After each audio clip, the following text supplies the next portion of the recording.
प्रणाम माताजी। प्रणाम माताजी।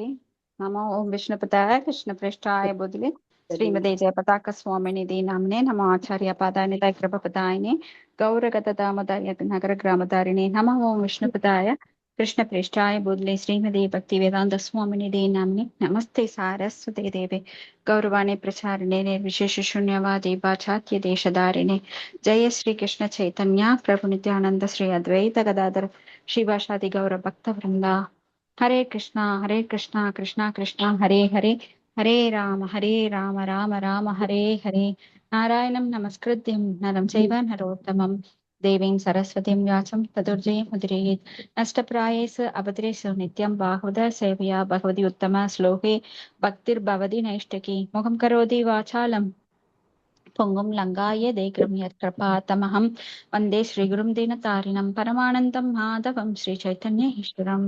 ओम नमो भगवते वासुदेवाय। ओम नमो भगवते वासुदेवाय। ओम नमो भगवते वासुदेवाय।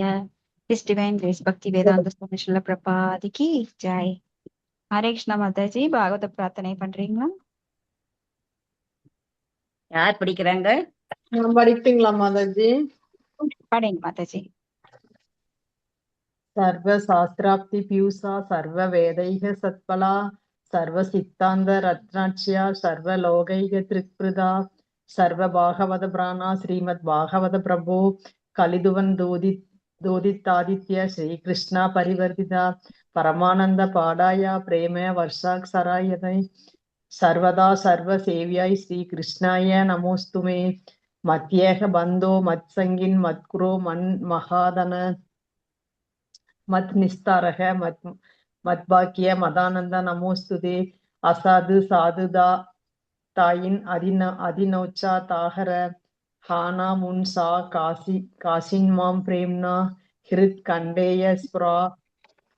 ஓ எல்லா வேத இலக்கியங்களில் இருந்தும் கடைந்தெடுக்கப்பட்ட அமிர்தமே, வேதங்களின் மிக முக்கியமான ஆன்மீக பலமே மற்றும் எல்லா தத்துவங்களின் முடிவுகளான ஆபரணங்களை கொண்டவரே, உலக மக்களுக்கு ஆன்மீக பார்வையை கொடுப்பவர் மற்றும் வைஷ்ணவர்களின் உயிர் மூச்சாக விளங்குபவரே, பகவானே, நீர் கலியுகத்தின் இருளை போக்குவதற்காக உதித்த சூரியன்.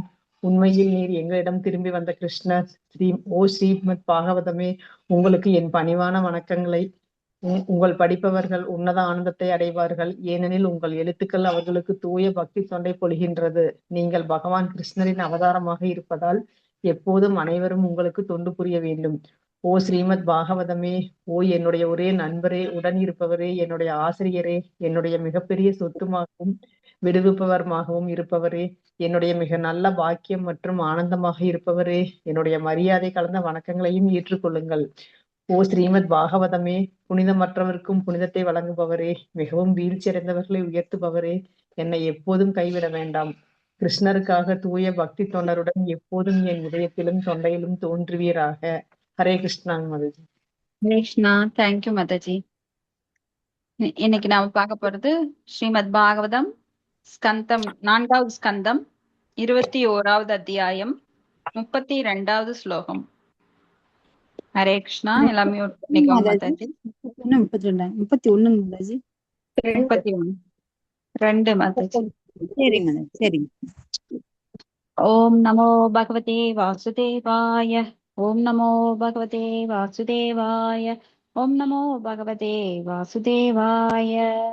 His Divine Grace Bhakti Vedanta Swami Srila Prabhupada ki jai.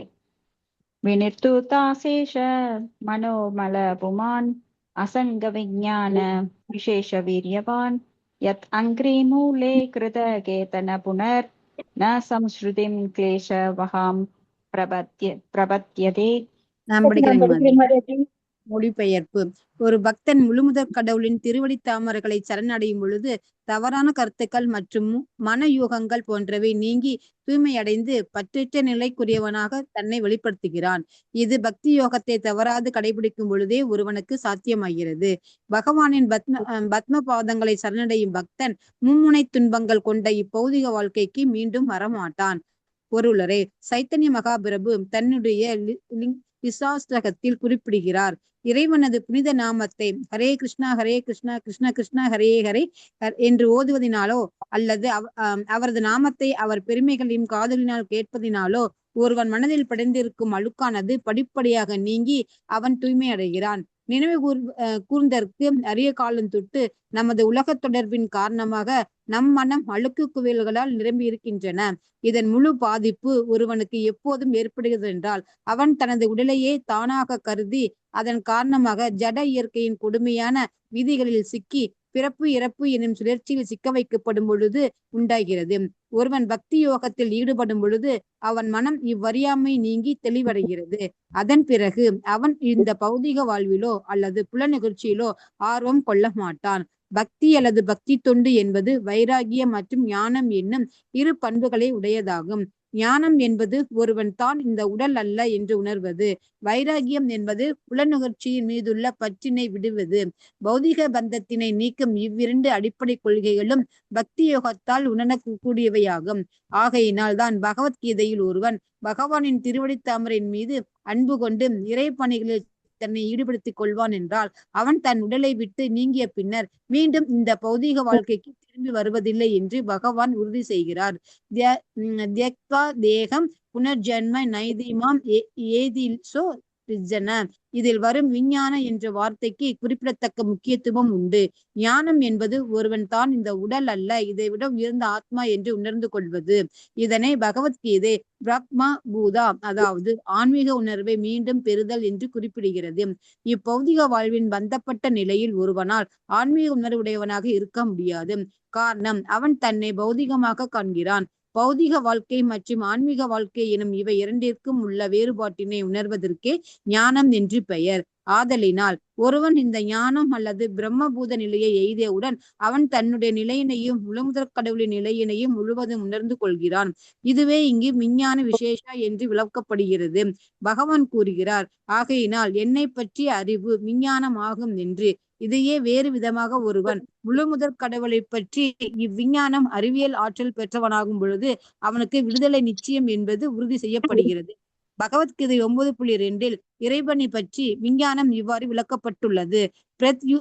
பிரத்யக்ஷாவாகமம் தர்மியம், அதாவது உணர்வினால் நேரடியாக அறிகின்ற சமய அறநெறிகள் ஆகும். பக்தி யோகத்தினை தொடர்ந்து கடைபிடிப்பதன் மூலம் ஆன்மீக வாழ்க்கையின் முன்னேற்றத்தை ஒருவன் நேரடியாக உணர முடியும். பிற யோகங்களான கர்ம யோகம், ஞான யோகம், தியான யோகம் போன்றவற்றில் ஈடுபடுபவர்கள் தமது வளர்ச்சியினை நேரடியாக உணராது போகலாம். ஆனால் பக்தி யோகத்தில் ஈடுபடும் ஒருவன் பசிக்கும் போது உணவு உண்டு அப்பசி தன்னை விட்டு நீங்குவதை எப்படி உணர்கிறானோ அப்படி தனது ஆன்மீக வாழ்வின் வளர்ச்சியினை நேரடியாக உணர முடியும். பௌதிக உலகினை ஆண்டு அனுபவிக்க வேண்டும் என்னும் நமது தவறான பசிக்கு ரஜோ தமோ குணங்கள் எழுச்சி வருவதே காரணமாகும். பக்தி யோகம் இவ்விரண்டு குணங்களையும் குறைத்து ஒருவனை சத்துவ குணமுடையவனாக மாற்றுகிறது. பிறகு படிப்படியாக அவன் சத்துவ குணத்தை கடந்து பௌதிக குணங்களினால் மாசுபடாத சுத்த சத்துவ நிலை எய்துகிறான். இந்நிலை எய்திய பக்தன் எல்லாவித சந்தேகங்களும் நீங்க பெற்று மீண்டும் தான் இந்த பௌதிக உலகில் பிறக்க மாட்டோம் என்று தெளிவு பெறுகிறான். ஹரே கிருஷ்ணா மாதாஜி. நன்றி மாதாஜி. ஹரே கிருஷ்ணா. நன்றி மாதாஜி. ரொம்ப அற்புதமான மொழிபெயர்ப்பு, பொருளுரை. ஸ்ரீல பிரபுபாதர் ஒவ்வொரு சொற்களும் நமக்கு பாகவதம் படிக்கிறதே ரொம்ப மேன்மையான செயல். அதுலயுமே இப்படி ஸ்ரீல பிரபுபாதர் நம்மளுக்கு இவ்வளவு அழகா விளக்கம் கொடுத்திருக்கிறார் அப்படின்னா அதை இதயத்திற்குள் போய் அப்படியே ஆணி அடிச்ச மாதிரி பதியணும். அவ்வளவு கவனமா நீங்க கேட்கணும். ஏன்னா இது மேலோட்டமா நுனிப்புள் மேயிற மாதிரி போனீங்கன்னா கண்டிப்பா அப்படியே இந்த காதுல வாங்கி அந்த காதுல போயிரும். அது காதுகளின் வழியாக இந்த அமிர்தம் இதயத்திற்குள் பாயணும். அவ்வளவு அழகா மொழிபெயர்ப்பு பொருளுரை தந்திருக்காரு ஸ்ரீல பிரபுபாதர். யார் ஒருவர் பகவானின் திருவடி தாமரைகளை சரணடைகிறார்களோ அவர்கள் தவறான கருத்துக்கள், மன யூகங்கள் போன்றவை நீங்கி தூய்மை அடைந்து பற்றற்ற நிலைக்கு உள்ளாகின்றான். அப்போ இந்த பாகவதம் படிக்கும்போது என்ன ஆகுது அப்படின்னா, ஹரே கிருஷ்ண கிருஷ்ண கிருஷ்ண ஹரே ஹரே, ஹரே ராம ராம ராம ஹரே ஹரே என்ற மந்திரத்தை தொடர்ந்து ஓதுவதால், காதுகளில் கேட்பதனாலோ ஒருவன் மனதில் படிந்திருக்கும் அழுக்குகளை படிப்படியாக நீக்கி அவன் தூய்மை அடைகிறான். சோ இது உடனடியா தூய்மை அடையறங்கிறதெல்லாம் நம்மளுக்கு மேஜிக் கிடையாது.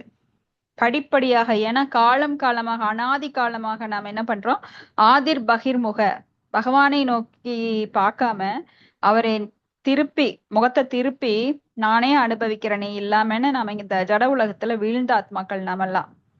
பகவானை விட்டு பிரிந்த ஆத்மாக்கள் எப்படி ஒரு நெருப்பானது பெருசா எரிஞ்சிட்டு இருக்கு, அதுல இருந்து விழுகின்ற ஒரு சிறு துகள், நெருப்பு துகள் என்ன ஆகும்னா அணைஞ்சு சாம்பல் ஆயிடும்.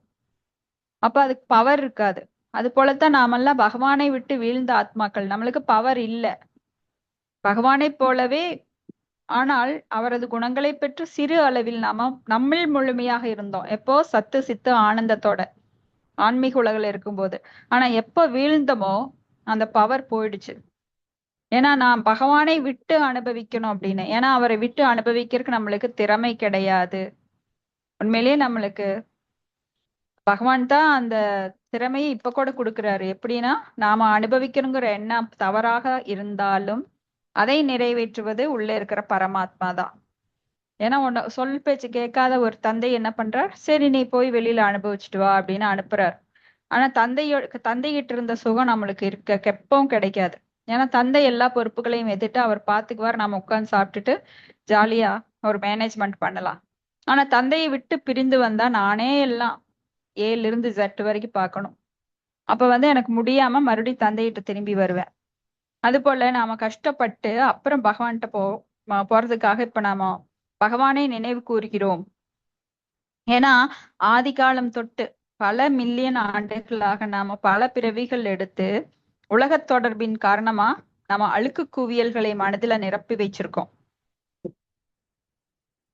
அப்ப இந்த முழு பாதிப்பு ஒருவனுக்கு எப்போது ஏற்படுதுன்னா, தன்னையே உடலாக கருதி ஜட இயற்கையின் கொடுமையான விதிகளில் சிக்கி பிறப்பு இறப்பு எனும் சுழல்ல சிக்கும் போது உண்டாகின்றது. அப்ப அந்த 3 வகை துன்பங்கள், ஆத்தியாத்மிகா, ஆதி பௌதிகா, ஆதி தெய்வீகா அப்படின்னு தனக்குத்தானே ஏற்படும் துன்பம், பிற உயிர்வாளிகளால் ஏற்படும் துன்பம், தேவர்களால் ஏற்படும் துன்பம், இப்படியாக நாம சிக்க வைக்கப்படுகிறோம். ஆனா பக்தி யோகத்துல யார் ஒருவன் ஈடுபடுகிறானோ அவனுக்கு வைராக்கியம் ஞானம் உண்டாகின்றது. வாசுதேவே பகவதி பக்தி யோக பிரயோஜிதக ஜனயதி ஆசு வைராக்கியம் ஞானம் ச எத் அகைதுகம். பக்தி யோகத்துல அந்த வாசுதேவே பகவதி பக்தி யோக பக்தி யோகத்துல ஈடுபடும் போது உடனே அவனுக்கு வைராக்கியமும் ஞானமும் உண்டாகிறது. ஞானம்னா என்ன? நான் உடல் அல்ல ஆத்மா என்கின்ற தன்னுணர்வு பெறுவதே ஞானம்.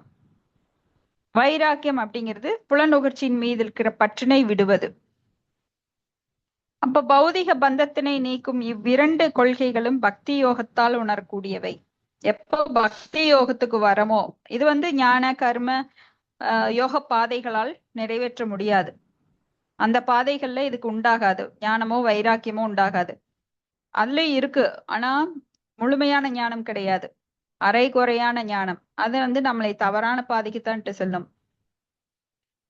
அப்போ முழுக்குடம் எப்பவுமே தழும்பாது சொல்லுவாங்க, அரைகுடம் தழும்பும். அதனால அந்த அரைகுட ஞானத்தை வச்சுக்கிட்டு நாம என்ன பண்ணுவோம்னா இன்னும் தவறான பாதையில தான் போவோம்.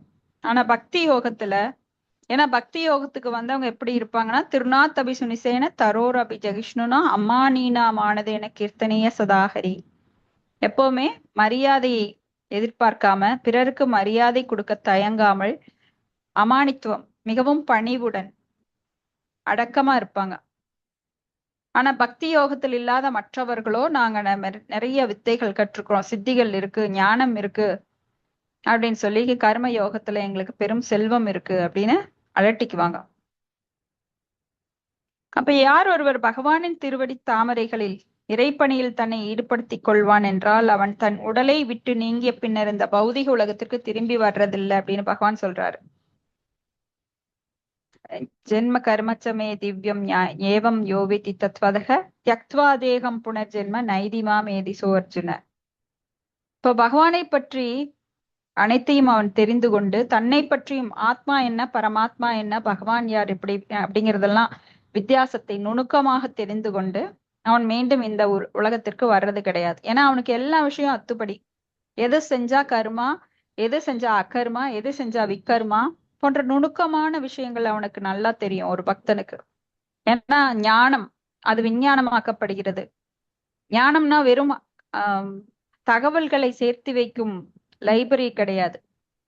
அதை ஞானத்தை விஞ்ஞானம் எப்படி லைஃப்ல அப்ளை பண்றதுன்னு அவனுக்கு தெரியும். சோ எப்ப பக்தி யோகம் எடுக்கிறானோ அவன் எல்லாவித களங்கங்களிலிருந்தும் அழுக்கை நீக்குகிறான். அப்படின்னா நமக்குள்ள எவ்வளவு அழுக்குகள் இருக்கு, யாராவது சொல்ல முடியுமா? நம்ம மனசுல எவ்வளவு அழுக்குகள் இருக்கு? பொறாமை, கோபம் எல்லாமே இருக்குங்க மாதாஜி நீங்களோட அதை நாம எப்படி சொல்லுவோம்? காம சான்ஸ்கிரிட். குரோத லோப மதம் ஆச்சரியம் மாதாஜி. Very good, very good Shanti மாதாஜி, வெரி நைஸ். அஹ், லோபம், காம, குரோத, லோப, லோபம், மோக, மத, மாச்சரிய. ஆச்சரியம். சோ இதை எப்படி நீங்க இப்ப நீக்க முடியும்?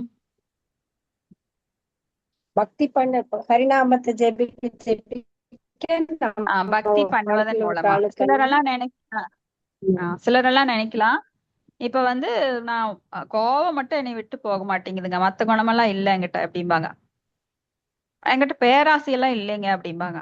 மத்த குணம் எல்லாம் போயிடுச்சு, கொஞ்சம் கொஞ்சம் மட்டும் ஒட்டி இருக்கு, ஒரு விஷயம் மட்டும் ஒட்டி இருக்கு அப்படிம்பாங்க. ஆனா இது எப்படி நம்ம எடுத்துக்கணும்னா, ஒன்றை ஒன்று இது இன்டர் கனெக்ஷன், ஒன்றுடன் ஒன்று தொடர்பு பட்டுள்ளது. இத ஒன்ன மட்டும் தனியா விடுக்க முடியாது. காமத்தை மட்டும் விட்டுட்டேன் ஆனா கோபம் போகல, ஏன்னா காமத்தோட தொடர்புடையதுதான் கோபம். சோ கோபம் இருக்குது அப்படின்னா காமத்திலையும் தொடர்பு இருக்கு. லோபம், மோகம், மதம், ஆச்சரியம் எல்லாம் ஒன்றுடன் ஒன்று தொடர்பு கொண்டது. இப்போ ஒரு எக்ஸாம்பிள் பார்க்கலாம். ஒரு சன்னியாசி ஒருத்தர் காட்டு வழியா போயிட்டு இருக்காரு, பயங்கரமான காடு. அங்க வந்து எந்த ஒரு இடமும் இல்ல, அவரோட பாதை முடியவே மாட்டேங்குது, இரவாயிடுச்சு, நடுநிசி.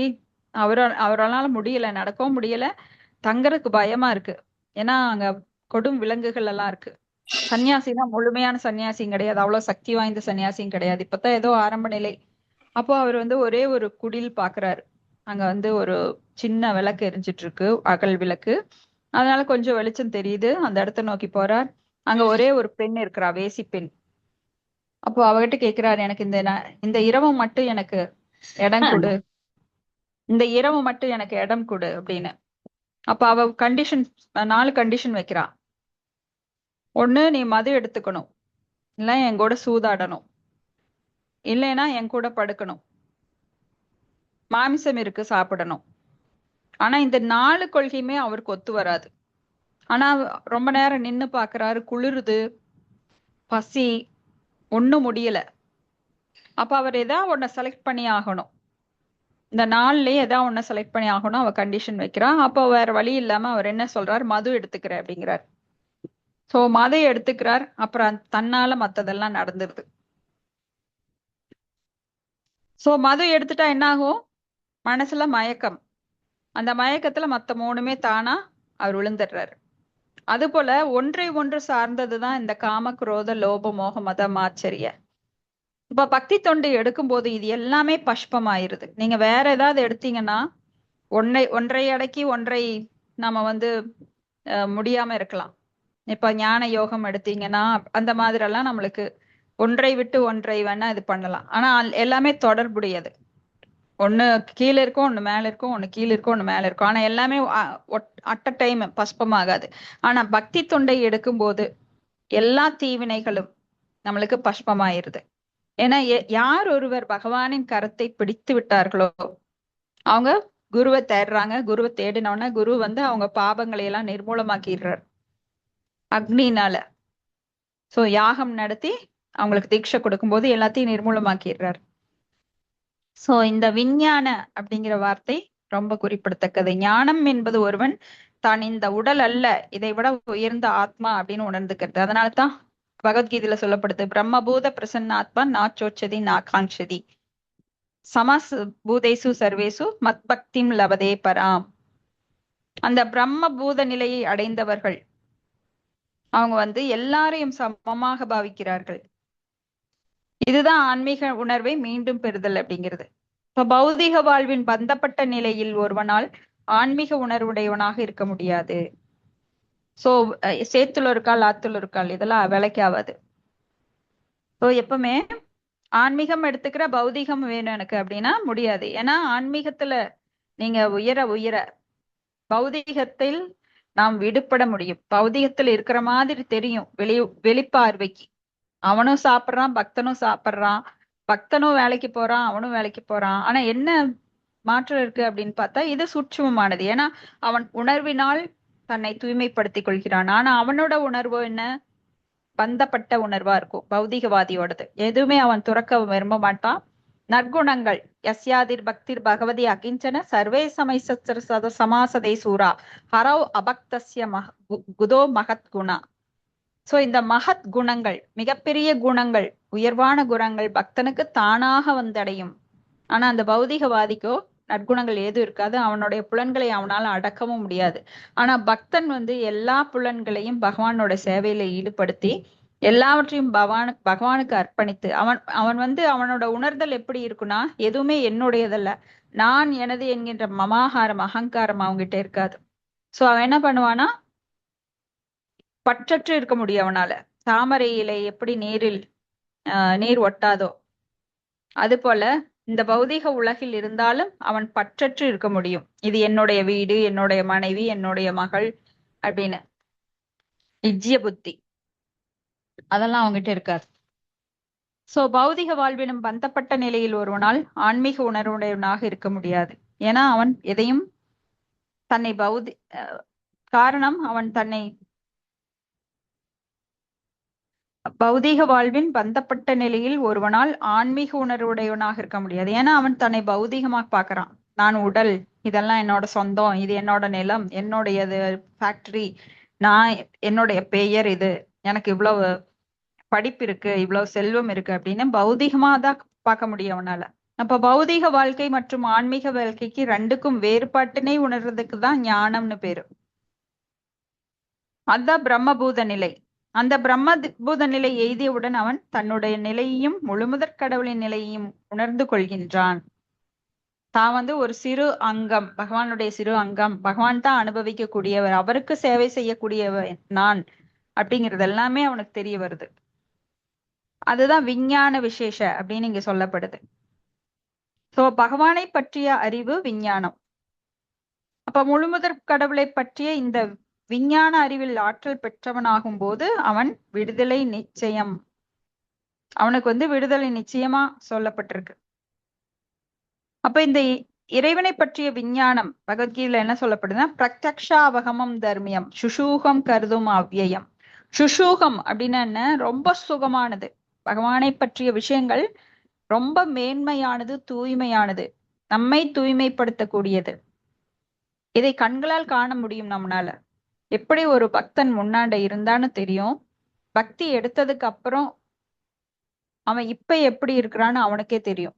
தொடர்ந்து நீங்க ஒரு 3 மாதங்கள், 3 மாதம்லாம் வேண்டாம், நாம பார்த்திருக்கோம் ஸ்ரீ ராமநாமத்தை, இந்த ஒரு பாஸ்ட் டைம் சொன்னோம் இல்லைங்களா, ஒரு தம்பதிகள் யாத்திரை போவாங்க.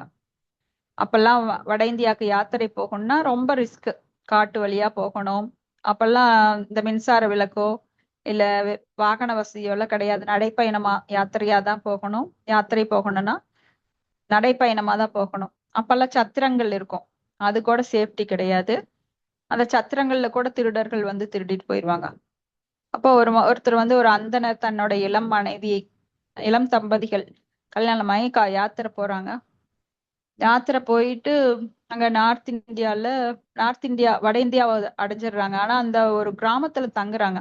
அந்த கிராமத்துல பெரும் கொள்ளைக்காரர்கள், ரொம்ப இழிவானவங்க நிறைய பேர் இருக்காங்க. அது இவங்களுக்கு தெரியாது.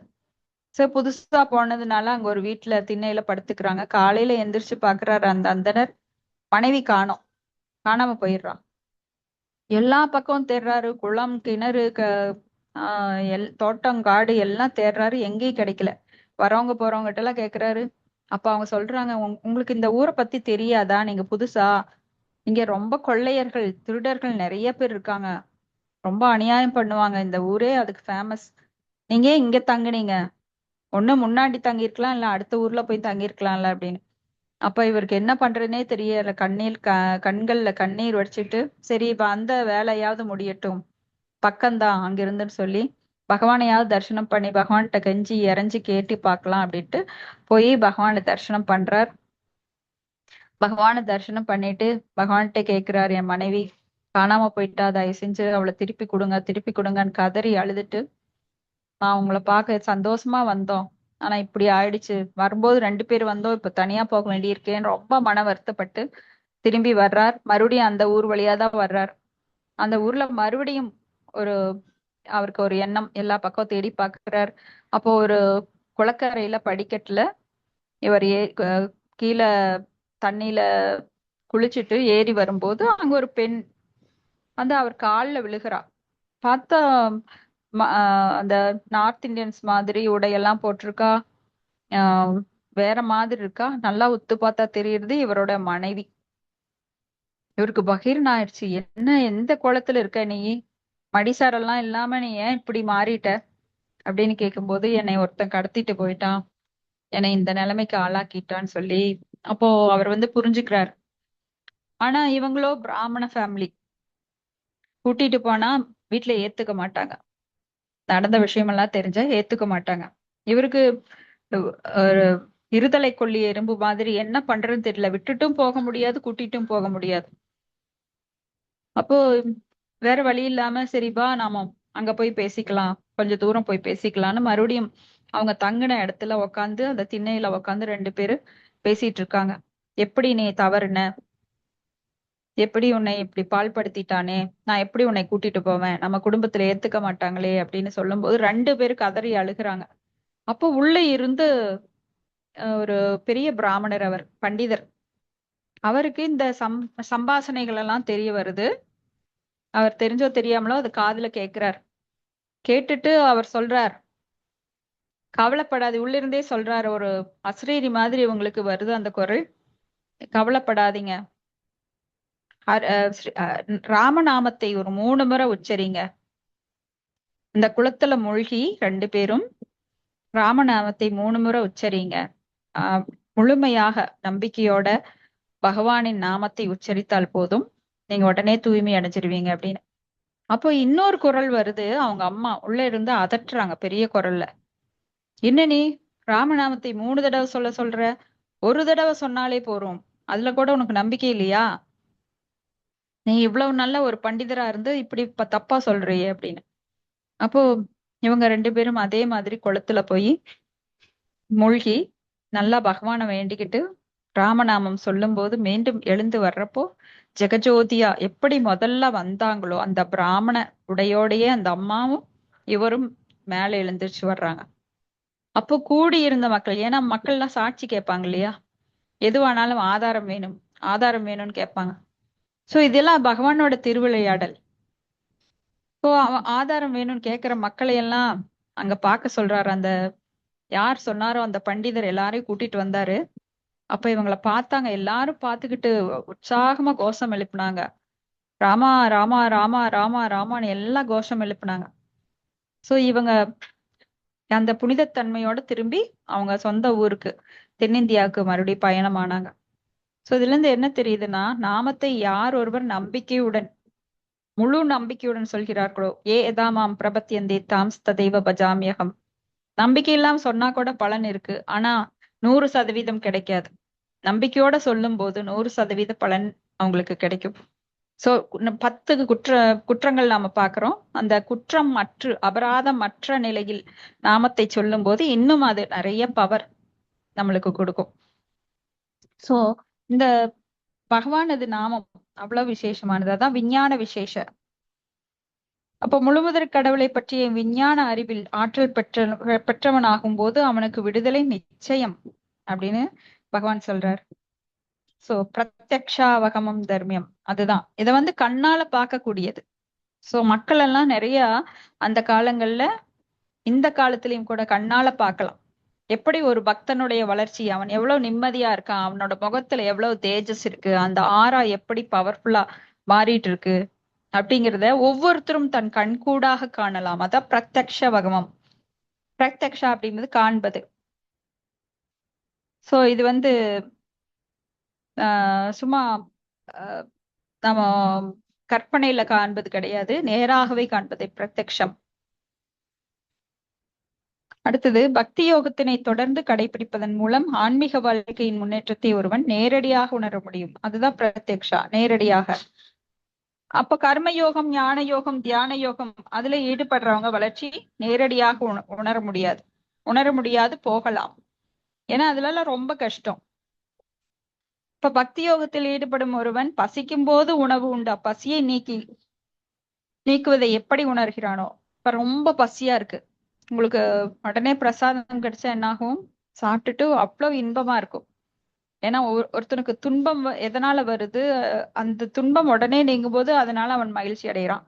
அப்ப பசி, உடை, இருப்பிடம், இது அத்தியாவசியமானது. இந்த 3 ஜான் பசிக்குதான் நம்ம வாழ்க்கையே தொடங்கி, அப்புறம் உணவு, அப்புறம் இருப்பிடம், அதெல்லாம் இப்ப அடிப்படையெல்லாம் எல்லாருக்குமே இருக்கு. ஆனா நாமெல்லாம் தேவையில்லாம உழைச்சிட்டு இருக்கோம். ஏன்னா அடிப்படை வசதிகளை மேல மேல பெருக்கிட்டே போறதுனால உணவு நாம எத்தனை இப்ப வீண் பண்றோம். கல்யாண வீடுகள்லயும் சரி, வீட்லயும் சரி, அளவுக்கு அதிகமாக ஒரு ஐட்டம் இல்ல 4 ஐட்டம் செஞ்சு எப்படியெல்லாம் வீண் பண்றோம். ஆனா அதுதான் அடிப்படை. அந்த 3 ஜான் வயித்தை திருப்திப்படுத்துறதுக்கு தான் வாழ்க்கையில ஆரம்பமே. அதெல்லாம் முடிஞ்ச உடனே நாம பெரிய வீடு, ஒரு சின்ன குடில் இருக்கிற தேவையை விட்டு பெரிய பெரிய வீடுகள், மாட மாளிகைகள், கூட கோபுரங்கள் எல்லாம் கட்டிட்டு மக்கள் வீணா கஷ்டப்பட்டு வாழ்க்கை நடத்திட்டு இருக்காங்க. அப்படி வீணா கஷ்டப்பட வேண்டிய அவசியமே இல்லை. ஏன்னா இதெல்லாம் சிற்றின்ப வாழ்க்கை. நொடிப்பொழுதுல, பிரம்மாவோட நொடிப்பொழுதுல அழியக்கூடிய வாழ்க்கை. அதுக்காக எவ்வளவு தேவைகளை பெருக்கி வச்சுக்கிட்டு தேகாபிமானத்துல நாம பாடுபட்டுட்டு இருக்கோம். ஆனா பக்தி யோகத்துல ஈடுபடும் போது அந்த பசிக்கு உணவுண்டு எப்படி இன்பம் அடைகிறோமோ, அது மாதிரி இந்த ஆன்மீக வாழ்க்கை, நம்ம இந்த பக்தி தொண்டுல ஈடுபடும் போது ஆன்மீக வாழ்க்கையினுடைய அந்த பசி, ஏன்னா ஆன்மாக்கு வேண்டியது என்ன? அந்த பக்தி, அன்பு தொண்டு. அது கிடைச்சிருச்சு அப்படின்னா அது இன்பம் தான். அப்புறம் ஒரு மனுஷனுக்கு ஆத்மாதான் முக்கியம். ஆனா அவன் தன்னை உடலாக நினைக்கும் போது உடல் தேவைகளை நிறைவேற்றுவதில் ஈடுபட்டு இன்பமே காணாம சிற்றின்பங்களை எல்லாம் இன்பம் நினைச்சுக்கிட்டு அப்புறம் மறுபடியும் துன்பம் கண்டு மறுபடியும் இன்பத்தை தேடி இப்படியாக வாழ்க்கை போய்கொண்டே இருக்கிறது தொடர்ந்து. இப்ப மட்டும் இல்ல, இந்த ஜென்மத்துல மட்டும் பல ஜென்மங்களா அந்த அறியாமையில நீந்திட்டே இருக்கான். இதெல்லாம் எதிர்நீச்சல். ஆன்மீக வாழ்க்கை கூட எதிர்நீச்சல் தான். இப்ப பௌதிக வாழ்க்கையில எதிர்நீச்சல் ரொம்ப கஷ்டம். ஆனா ஆன்மீக வாழ்க்கையில ரொம்ப சுலபமா மாத்தி கொடுத்திருக்காரு ஸ்ரீ சைத்தன்ய மகாபிரபு. ஏன்னா அந்த காலங்கள்ல எதிர்நீச்சல்னா ஆன்மீக வாழ்க்கையில தவம் புரியணும், காட்டுக்கு போகணும், பெரிய பெரிய கோயில்கள் கட்டணும். ராஜராஜ சோழன் இப்படி கங்கை கொண்ட சோழபுரம் இதுல எல்லாம் அவங்க பெரிய பெரிய கோயில் கட்டியிருக்காங்க. தமிழ்நாடு அப்படிங்கிற ஆன்மீகத்துல மிகவும் முன்னேறிய இடம். சவுத் இந்தியால பெரிய பெரிய கோயில்கள், சின்ன கோயில் எல்லாம் கிடையாது. கற்கோயில்கள், அவ்வளவு பெரிய கோயில்களை கட்டி பகவானை வழிபட்டாங்க. ஆனா இப்பெல்லாம் அது கிடையாது. சைத்தன்ய மகாபிரபு, வேண்டாம் நீ எதிர்நீச்சல் போட வேண்டாம், உட்கார்ந்த இடத்துல உட்கார்ந்து நாமத்தை ஜெபித்து நீ என்கிட்ட வரலாம். அந்த அளவுக்கு நான் உனக்கு நாமத்திலேயே எல்லா பவரும் வச்சிருக்கிறேன். ஆனா அதை நம்பிச்சை. நாம்னா மகாரி பகூதா நிஜ சர்வ சக்தி தத்தார்பித நேமத ஸ்மரணே நான் காலே ஏதா திருசி தவ கிருப பகவன் மமாபி துர்தைவமி திருசமி சாஜனி நானூறாக துர்தைவமி திருசம். ஆனா துரதிர்ஷ்டம் என்ன அப்படின்னா நாம நாமத்தின் மீது முழு நம்பிக்கை கிடையாது. ஏதோ சொல்றோம், ஆனா இந்த நாமத்துல சர்வ சக்தி, எல்லா சக்தியும் அடங்கி இருக்குங்கிறத நாம மறந்துடுறோம். சோ நாமம் சொல்லும் போது யார் ஒருவருக்கு கண்களில் கண்ணீர் வழிகிறதோ, பகவானே உன்னை விட்டு பிரிஞ்சுட்ட அப்படிங்கிறவங்க நல்ல பக்தியில முன்னேறி இருக்காங்கன்னு அர்த்தம். நாமம் சொல்லும் போது அங்கொன்னு இங்கொன்னு திசைக்கு வர்றான், நாம கண்களையும் காதுகளையும் விட்டோம் அப்படின்னா நம்மளுக்கு அதுல போக்கஸ் அதிகமா இருக்காது. வேவஷா ஆத்மிகா புத்தி ஏகேக குருநந்தன, எல்லா புலன்களும் ஒன்றிணைந்து அந்த நாமத்தை சொல்லும் போது நம்மளுக்கு மிக உயர்ந்த பலன் கிடைக்கும். நேரம், நாம சொல்ற நேரம் ஒண்ணு வீணாக, எல்லாருக்கும் அதே நேரம் தான். இப்ப நல்லா சொல்றவங்களுக்கும் அதே நேரம் தான், பல கிளைகளை கொண்ட புத்தியோட சொல்றவங்களுக்கும் அதே நேரம் தான். ஆனா நல்லா சொல்றவங்களுக்கு அந்த நேரம் மிக அருமையாக 100% யூட்டிலைஸ் ஆகுது. ஆனா மோசமா சொல்றவங்களுக்கும் கால விரயம் ஆகுது. ஏதோ 1 மணி நேரத்துல 5 நிமிஷம் பயனுள்ளதா இருக்கு, ஆனா 55 நிமிஷம் எனக்கு மோசமா போச்சுன்னா அதுல என்ன பையன்? ஏன்னா அவங்களும் அதே முதலீடு தான் போடுறாங்க நேரத்தை. நல்லா சொல்லாதவங்களும் அதே முதலீடு தான் போடுறாங்க. அதனால எவ்வளவு அதிகமாக நாமத்துல கவனம் செலுத்தி சொல்ல முடியுமோ அவ்வளவு தூரம் நம்மளுக்கு பலன் கிடைக்கும். இப்ப பாத்தீங்கன்னா எக்ஸாம்க்கெல்லாம் சில மாணவர்கள் படிப்பாங்க. 1 மணி நேரத்துல உட்காந்து ஒருத்தன் நிறைய பாடங்களை படிச்சிருவான். ஆனா 10 மணி நேரம் ஒருத்தன் படிச்சாலும் அதே பாடங்களை சரியா படிக்க மாட்டான். இதுக்கு காரணம் என்ன? அவனது மனது வந்து வேற எங்கெங்கேயாவது அலைப்பாயும். ஆனா நல்லா படிக்கிறவனுக்கு போக்கஸா ஒரே இடத்துல நல்லா அமைதியா உட்காந்து படிச்சுட்டு இருப்பான். வேற கவனத்தை எங்கேயும் திசை திருப்பாம நல்லா படிப்பான், நல்லா மார்க் எடுத்துருவான் எக்ஸாம்ல. என்னது அவன் அவ்வளவு நேரம் படிச்சான், அவனுக்கு இவ்வளவுதான் வந்திருக்கு, இவன் 1 மணி நேரம் படிச்சான், இவனுக்கு நல்ல மார்க் வந்திருக்குன்னா அதுக்கு காரணம் அவனோட புத்தியை ஆஹ் எங்கேயும் அலைப்பாய விடாமல் நல்லா படிச்சிருக்கான். சோ அவன் முதலீடு கொஞ்சமா தான் போட்டான், அவனும் நிறைய நேரம் படிச்சான். ஆனா அது பயனில்லாம போச்சு. காரணம் அவங்களோட சரியாக அந்த புத்தியை வந்து மனதை கட்டுப்படுத்த தெரியல. அப்ப மனக்கட்டுப்பாட்டுடன் யார் ஒருவர் பகவானின் நாமங்களை, நாமம், புகழ், லீலை, குணங்களை, இப்ப நிறைய பேர் இப்ப கிளாஸ் கேட்கிறோம், ஆனா கொஞ்சம் பேர் தான் நல்லா கரெக்டா ஆன்சர் பண்ணுவாங்க. நிறைய பேருக்கு ஆன்சர் தெரியறது இல்லை. ஏன்னா அவங்க கவனம் ஒரு நிலையாக நல்லா கான்சென்ட்ரேட் பண்ணி அது கேட்கறாங்க, மனதை குவித்து. எண்ணங்கள் இங்கேயே இருக்கு. பலருக்கு சிதறிய எண்ணங்கள். சமையல் என்ன நடக்குது, யார் வர்றாங்க போறாங்க, பால் பொங்குதா, இல்ல வேற ஏதாவது துணி மடிக்கலாமா, நாம வேற ஏதாவது வேலை பார்க்கலாமா, இத கேட்டுக்கிட்டே ஓரளவு கேட்கலாம் அப்படின்னுட்டு கேட்கறவங்க வேற, உட்கார்ந்து போக்கஸா கேட்கறவங்களுடைய எண்ணங்கள் வந்து நல்லா அதை டைஜஸ்ட் பண்ண முடியும், நல்லா ஜீரணிக்க முடியும் கேட்கறத. இப்ப பக்தி யோகம் சத்துவ குணமுடையது. சோ ரஜோ தமோ குணங்கள் எப்படி வருது அப்படின்னா, உலகை ஆண்டு அனுபவிக்கணும். அப்போ அந்த தவறான பசி என்ன ஆகுதுன்னா ரஜோ தமோ குணங்களின் எழுச்சி பெறுறதுக்கு காரணமா இருக்கு. பக்தி யோகம் அப்படின்னாலே சத்துவ குணம். ஏன்னா அவன் படிப்படியாக சத்துவ குணத்தை கண்டு பௌதீக குணங்களால் மாசுபடாத சுத்த சத்துவ குணத்தை அடைகிறான். சுத்த சத்துவ குணம் எப்படி வரும்? சத்துவ குணத்துக்கு மேலதான் வரும். ரஜோகுணம் தமோ குணத்துல இருந்து சுத்த சத்துவ குணம் வராது. ரஜோகுணம் தமோ குணத்திற்கும் மேம்பட்ட சத்துவ குணத்தை அடைந்து, சத்துவ குணம்னா என்ன? பிராமணத்தன்மை. பிராமணனிலிருந்து தான் வைஷ்ணவன் ஆகின்றான். வைஷ்ணவன் என்ன நிலையில இருக்கிறான்? சுத்த சத்துவ குணத்துல இருக்கிறான். சோ பிராமணன் அப்படின்னாலே அவன் சத்துவ குணத்தில் இருக்கிறான். அப்ப சத்துவ குணத்துல இருக்கிறவங்களுக்கு தான் சுத்த சத்துவ நிலை கிடைக்கும். ரஜோ தமோ குணங்கள் இருக்கிறவங்களுக்கு கிடைக்காது. சோ அந்த தாழ்ந்த குணங்களில் இருந்து சத்துவ குணத்திற்கு மேலெழும்படும். சத்துவ குணத்தில் இருக்கிறவங்க சுத்த சத்துவ குணத்திற்கு வர முடியும்.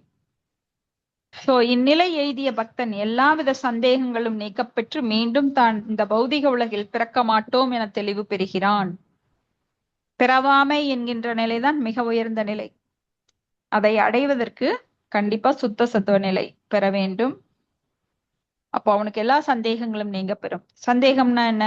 நான் நாளைக்கு என்ன ஆகணும், என்னை யார் காப்பாத்துவா, எல்லாவித சந்தேகங்கள். ஏன்னா சந்தேகங்கள், அர்ஜுனன் என்ன சொல்றார்? சந்தேகம் என்னும் அரக்கன் என்னுள் சூழ்ந்துள்ளான்.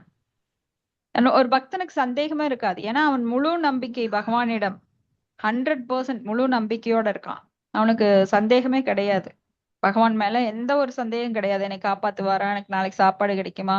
ஒரு பிராமணர் அப்படித்தான் சந்தேகப்பட்டு அந்த 9.20 ஸ்லோகம், அனன்ய சிந்தை யந்தோமாம் ஏஜனாம் பரிபாஷதே, அதை வந்து நோட் பண்ணி வச்சாரு. ஏன்னா இருப்பவற்றையும் காத்து அவனுக்கு எல்லாவற்றையும் கொடுக்கின்றேன் அப்படிங்கிறார். ஆனா அந்த பிராமணனுக்கு அன்னைக்கு பிக்ஷையே கிடைக்கல. வெளியில போய் பிக்ஷை கேட்கிறாரு எல்லா வீட்லயும், பிக்ஷாம் தேகி அப்படின்னு. ஏன்னா ஒரு பிராமணன் பிக்ஷை எடுத்தே பிழைக்க வேண்டும். அதுவும் அடுத்த நேரத்துக்கு கூட இல்ல, அந்த நேரத்துக்கு மட்டும்தான் பிக்ஷை எடுக்கணும். ஏதாவது எச்சா இருந்தா மத்தவங்களுக்கு தானம் கொடுத்துடணும். சோ அப்படி பிக்ஷை எடுக்கிறாரு. அன்னைக்கு எதுவுமே கிடைக்கல. மனைவியும் அங்க ரொம்ப பசியோட 2-3 நாளா பசியோட இருக்காங்க. 2-3 நாளாவே ஏதோ சோதனை, எதுவுமே கிடைக்கல. அப்போ இந்த ஸ்லோகத்தை படிச்சுட்டு அவருக்கு டவுட் வருது. இருப்பதை காத்து அவனுக்கு தேவையானவற்றை நானே அருள்பாலிக்கிறேன்னு சொல்றாரு. எங்கத்த போய் அருள்பாலிக்கிறார்? நானே பசியோட கிடக்குறேன்னு அதை குறிச்சு வைக்கிறார். தப்புன்னு சொல்லி குறிச்சு வைக்கிறார். அப்போ இவர் பிக்ஷை எடுக்க போன நேரம் பார்த்து 2 குழந்தைங்க வர்றாங்க. ஒண்ணு வெள்ளையா இருக்கான் ஒரு பையன், இன்னொரு பையன் நீல நிறமா இருக்கான், கருப்பு நிறத்தோட இருக்கான். அவங்க மனைவி கிட்ட ஒரு பெரிய பெரிய முட்டைகளை கொண்டு வந்து, எப்படிப்பா இந்த சின்ன பசங்க இவ்வளவு பெரிய முட்டைகளை கொண்டு வர்றீங்க, உங்களுக்கு தோல் வலிக்கலையா? ஐயோ என்னால தூக்கவே முடியலையே, இவ்வளவு பெரிய முட்டைகளை யார் உங்க மேல சுமத்தினா அப்படின்னு கேக்குறப்போ ஆஹ் உங்க பிரபுதான், உங்களுடைய கணவர் தான் எங்களை கொண்டு போய் கொடுக்க சொன்னாரு அப்படின்னு. என்ன அவரா இந்த வேலை செஞ்சாரு, அவர் இப்படி பண்ண மாட்டாரே, குழந்தைகளை இவ்வளவு பெரிய பாரம் சுமக்க வச்சிருக்காருன்னு. அந்த மூட்டையில பார்த்தா எல்லா சாமான்கள் இருக்கு, மளிகை சாமான், காய்கறி, என்னென்ன வேணுமோ ஒரு 2 மாசத்துக்குரியது அவ்வளவு சாமான்கள் இருக்கு, அரிசி பருப்பு தானியங்கள் எல்லாம். இவங்க ரொம்ப ஆச்சரியப்படுறாங்க, இவ்வளவு எப்படி உங்களுக்கு கிடைச்சது, எங்களுக்கு தெரியாது, அவர் தான் கொடுக்க சொன்னாரு, நாங்க கொடுக்க வந்தோம் அப்படின்னு. சரிப்பா, அது என்ன முதுகுல இப்படி ஒரு இன்ட்டு போட்டிருக்கு, தப்புன்னு சொல்லி ஏதோ குறி இருக்கே அப்படின்னு. அது அவர்தான் போட்டு விட்டாரு, நாங்க இதை தூக்க முடியாதுன்னு சொன்னோம், அவரை எங்களை அடிச்சாரு 2 பெரம்புல, இந்த மாதிரி மார்க் ஆயிடுச்சு அப்படின்னு.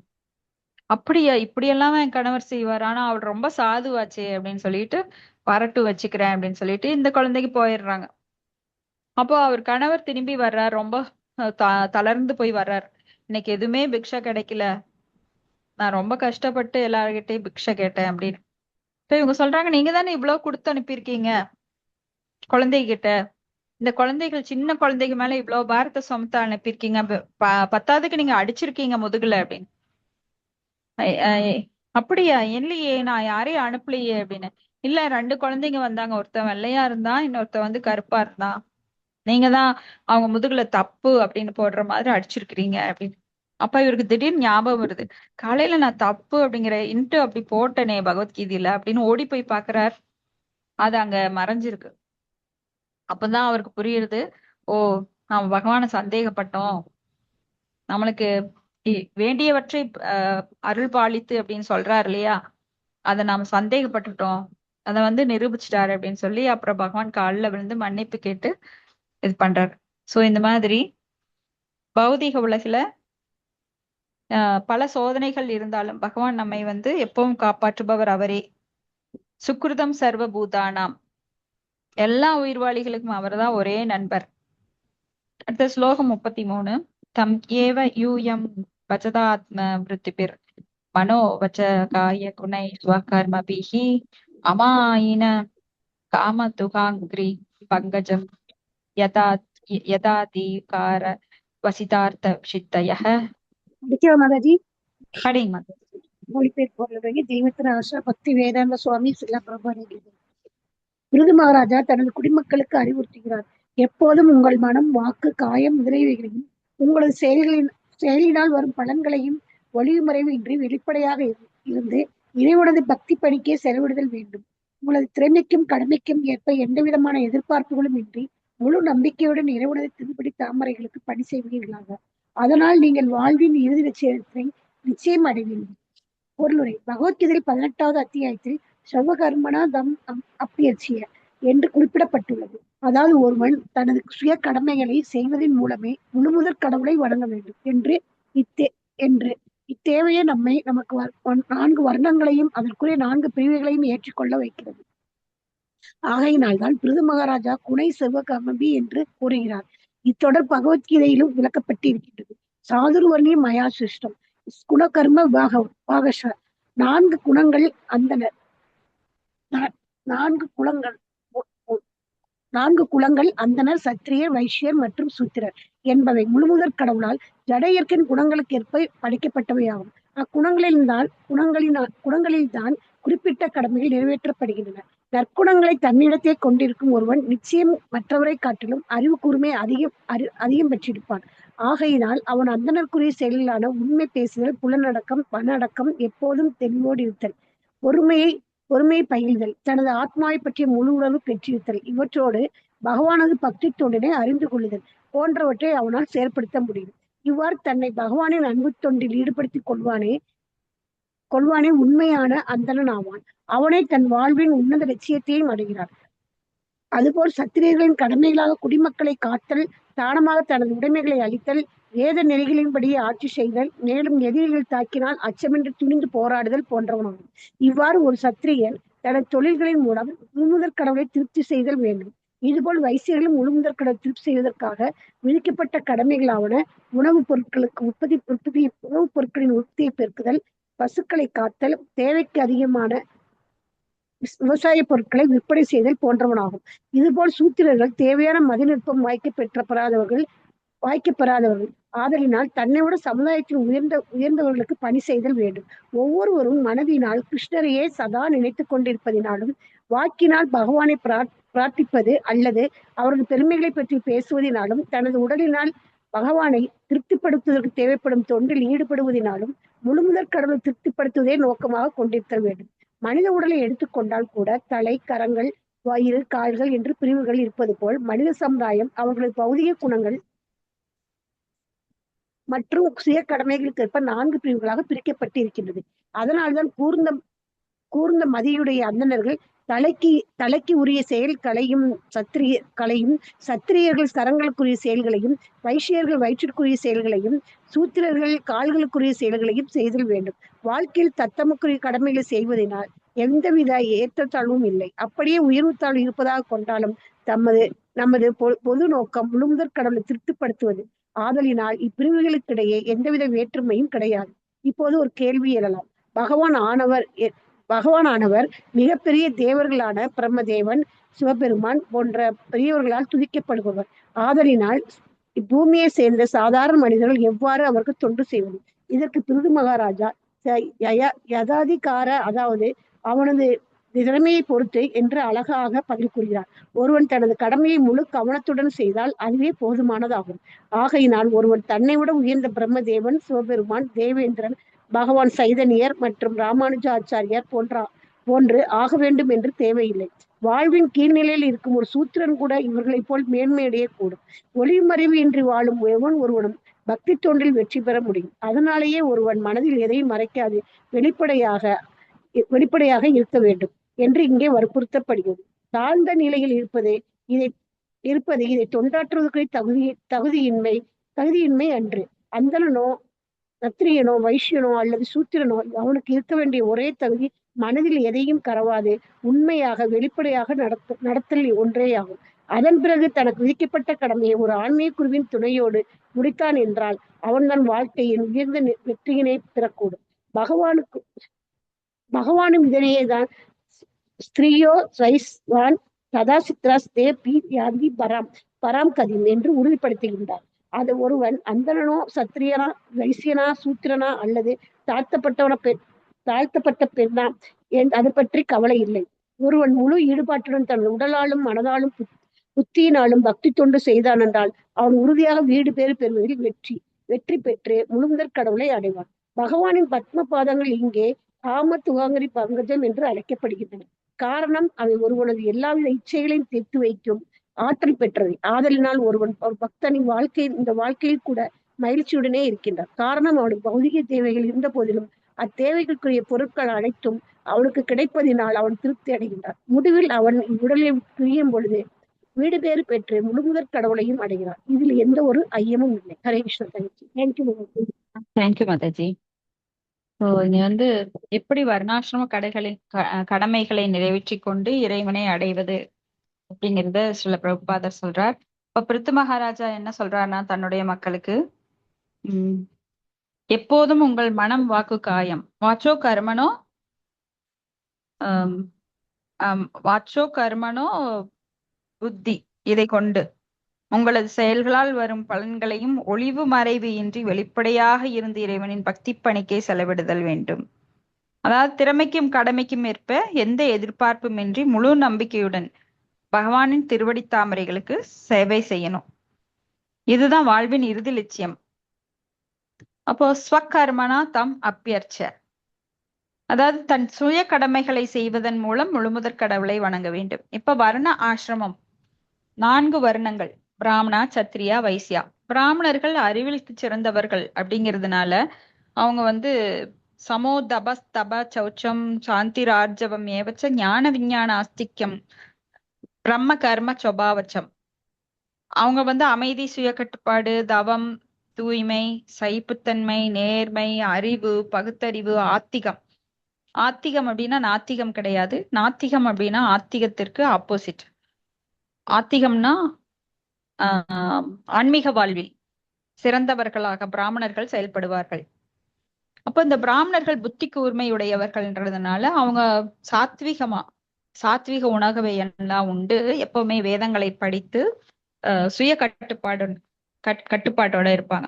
அவங்க வந்து வேதங்களை படித்து மக்களுக்கு நல்லறிவு புகட்டி நல்ல பாதையை காட்டி மக்களை பேக் டு காடட் பகவானிடம் எப்படி திரும்பி போகுது என்பதை பற்றிய விஷயங்களை அவங்க உணர்த்துவாங்க.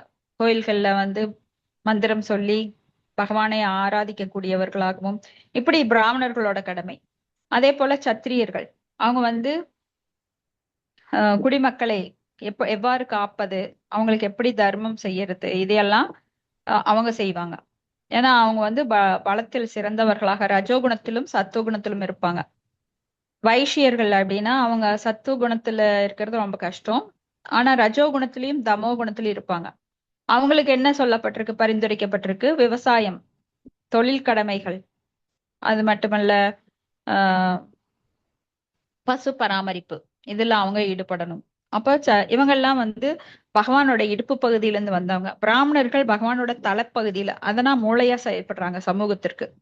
ஆனா பிராமண பண்பாடே இன்னைக்கு கலிகாலத்துல தகர்ந்து போய்விட்டது. சிறந்த பிராமணர்களும் இல்ல,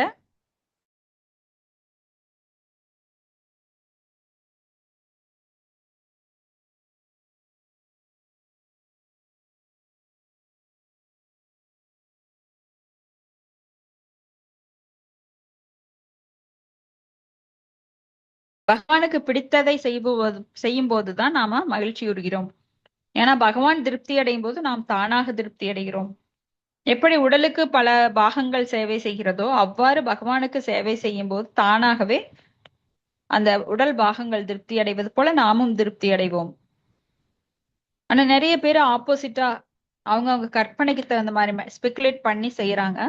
அதனால அவங்க வாழ்க்கையில திருப்தியே அடைய முடியாது. ஏன்னா பகவான் உள்ள பரமாத்மாவா இருக்கார். பரமாத்மாவை திருப்தி பண்ணாதான் பக்கத்துல இருக்கிற ஆத்மா திருப்தி அடையும். இதுதான் சீக்ரெட். நாம இன்பம் அடையணும்னு நினைச்சா இந்த சயின்ஸை புரிஞ்சுக்கணும். உள்ள வந்து நம்மளுக்கு பரமாத்மா எல்லாம் அறிந்தவர். நாம மெயின் கிடையாது இந்த உடல்ல. நாம நினைச்சுக்கிறோம் நான் தான் இந்த உடல்ல மெயின், நான் தான் தலைமை, இந்த உடலுக்கு அதிகாரி அப்படின்னு நினைச்சுக்கிறோம். உடலுக்கு நம்மளை விட பெரிய அதிகாரி உள்ள இருக்கார். ஏன்னா அவரோட கட்டுப்பாட்டுலதான் எல்லா தேவர்களும் இருக்காங்க. அந்த தேவர்கள் மூலமாகத்தான் நம்ம உடல் இயக்கமே நடைபெறுகிறது. நம்மளோட உடல்ல ஒவ்வொரு உறுப்புக்கும் கண்ட்ரோல் இருக்காங்க.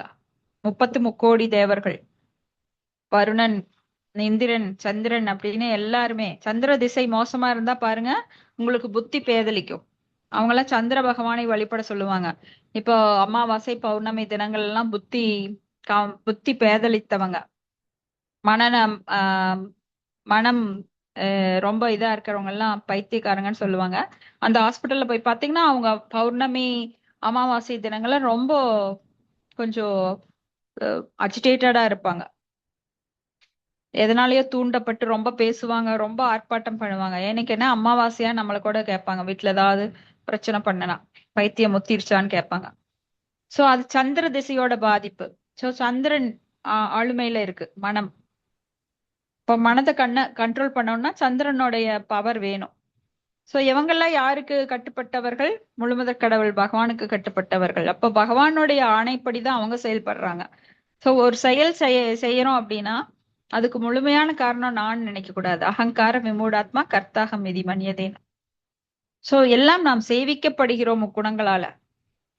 அப்போ இது எல்லாம் கடந்து வர்றது எப்படி? இந்த முக்குணங்களை கடப்பது எப்படின்னா பக்தி தொண்டினால் மட்டும்தான் கடக்க முடியும். சோ எந்தெந்த பிரிவுல இருந்தாலும் சரி, நம்மளுக்கு சூத்திரனாக இருந்தாலும் சரி, பிராமணராக இருந்தாலும் சரி, சத்திரியராக இருந்தாலும் சரி, நாம எப்படி செயல்படணும் அப்படின்னா நம்ம கடமைக்கு ஏற்ப செயல்படணும். அத பும்பிர் ஜுஜசேஷ்டா வர்ணாச்சர்ம விபாகச்சக ஸ்வனிசிதஸ்ய தர்மஸ்ய சம்சித்திர் ஹரிதோசனம். சோ வர்ணாசிரம விதிப்படி, வர்ணாசிரம விபாகச்சக. சோ ஸ்வனிஷ்டிதஸ்ய அப்படின்னா நமக்கு நியமிக்கப்பட்ட கடமைகள், குணத்திற்கேற்ப நம்மளுக்கு கடமைகள் சொல்லப்பட்டிருக்கு. சாதுர்வர்ணிய மயா சிருஷ்டம். சோ இந்த 3 குணங்களுக்கு ஏற்ப 4 வர்ணங்கள். தமோ குணத்தில் இருப்பவனுக்கு ஒரு தொழில் கடமை. அவங்க 3 பேருக்கும் நீ தொழில் செய்ய கடமைப்பட்டிருக்க, அவங்களுக்கு சேவகம் பண்ணு. ஏன்னா தமோ குணத்துல இருக்கிறவனால புத்தி சாதுர்த்தியம் கிடையாது. அதனால அந்த மாதிரி வேலைகள் செய்ய முடியாது. உடலால் உழைப்பால அவங்களுக்கு சேவை செய்யலாம். அவங்க இருக்கிறங்காட்டிக்கு தான் இன்னைக்கு டிச் அல்றது, தெருப்பு இருக்கிறது இதெல்லாம் நடக்குது. இல்லைன்னா நம்மளுக்கு சமூகத்துல தூய்மை இருக்காது. அதை யாரும் செய்ய முடியாது மத்தவங்க. ஆனா தமோ குணத்துல இருக்கிறவங்களுக்கு அது கொடுக்கப்பட்டிருக்கு. சோ இப்படியாக கடவுளால் அவங்க நிலைக்கு ஏற்ப, வகுப்புகளுக்கு ஏற்ப கடமை கொடுத்திருக்காரு. அப்படி கடமையை நிறைவேற்றுவதன் மூலமா பரமபுருஷரை திருப்திப்படுத்தணும். அதுதான் மிகப்பெரிய பக்குவம். சோ வர்ணாசிரம கடமைகளை நிறைவேற்றுவது வேதங்களின்படி இது ஆரம்ப நிலை. அதுவே முழுமையான நிலை ஆகாது. இப்படி பிருத்து மகாராஜா சொல்றாரு,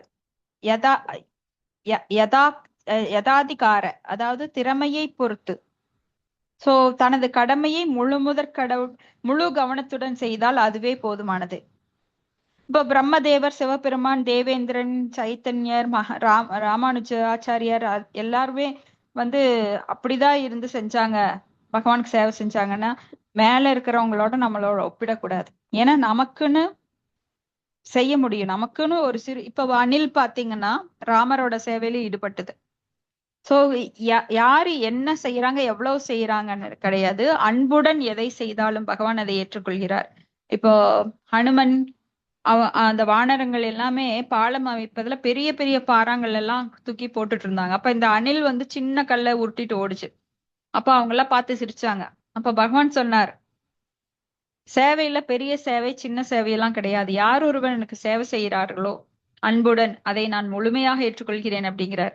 அப்ப சிலரெல்லாம் கிச்சன்ல சேவை செய்வாங்க, சிலர் பெருக்குவாங்க, சிலர் டாய்லெட் கூட கழுவுவாங்க, சிலர் ப்ரீச்சிங் பண்ணுவாங்க, சிலர் பாடுவாங்க, சிலர் மிருதங்கம் அடிப்பாங்க, சிலர் பகவானோட துணியை துவைப்பாங்க. அப்போ இதுதான் பெரிய சேவை, எனக்கு இது சிறிய சேவைன்னு பகவான் சொல்லல. எல்லா சேவைகளும் அவர் சமமாக ஏற்றுக்கொள்கிறார். ஒருத்தர் பேசுறாங்க, இப்போ நாமெல்லாம் கேட்கிறோம். அப்ப பேசுறவங்க உயர்ந்தவங்க, கேட்கறவங்க தாழ்ந்தவங்க கிடையாது. எல்லாருமே சமநிலையில தான் பகவானுக்கு சேவை செய்யறோம். கேட்பதும் சேவை, ஸ்ரவணம், கீர்த்தனம் அதுவும் சேவை, ஸ்மரணம் அதுவும் சேவை. எல்லாமே ஒரே நிலையில தான் எடுத்துக்கிறார் பகவான். இப்போ தனக்கு விதிக்கப்பட்ட கடமை ஆன்மீக குருவின் துணையோடு முடித்தான்னா அவன் வாழ்க்கையில் உயர் வெற்றியை அடைவான். அதனாலதான் சொல்றாரு, ஸ்திரீயோ வைசாஸ் ததா சுத்ரா தே அபி யந்தி பராம் கதிம். ஒரு அந்தணன் கிடையாது, சத்திரியனா வைஷ்ணா சூத்திரனா தாழ்த்தப்பட்ட பெண்ணா அது பற்றி கவலை கிடையாது. உடலாலும் மனதாலும் புத்தியாலும் பக்தி தொண்டு செய்தான் என்றால் அவன் உறுதியாக வீடு பேடு பெறுவதில் வெற்றி பெற்று முழுவதற் கடவுளை அடைவான். காம துகாங்கிரி பங்கஜம். இப்போ பகவானின் பத்ம பாதங்கள் காம துகாங்கிரி பங்கஜம், அதாவது எல்லாவித இச்சைகளையும் தீர்த்து வைக்கும் ஆற்றல் பெற்றவை. அதனால ஒரு பக்தன் தன் வாழ்க்கையில் கூட மகிழ்ச்சியுடனேயே இருக்கிறான். காரணம், அவனுக்கு பௌதிக தேவைகள் இருந்த போதிலும் அத்தேவைகளுக்குரிய பொருட்கள் அனைத்தும் அவனுக்கு கிடைப்பதினால் அவன் திருப்தி அடைகிறான். முடிவில் அவன் இவ்வுடலை விட்டு பிரியும் பொழுது வீடு பேர் பெற்று முழுமுதற் கடவுளையும் அடைகிறான். இதில் எந்த ஐயமும் இல்லை. ஹரே கிருஷ்ணா. சோ இதுல எந்த டவுட் இருக்காதுன்னு நினைக்கிறேன். ஹரே கிருஷ்ணா பிரபு. தண்டத்னாம் பிரபு. दंडवत प्रणाम माता जी। प्रणाम प्रभु।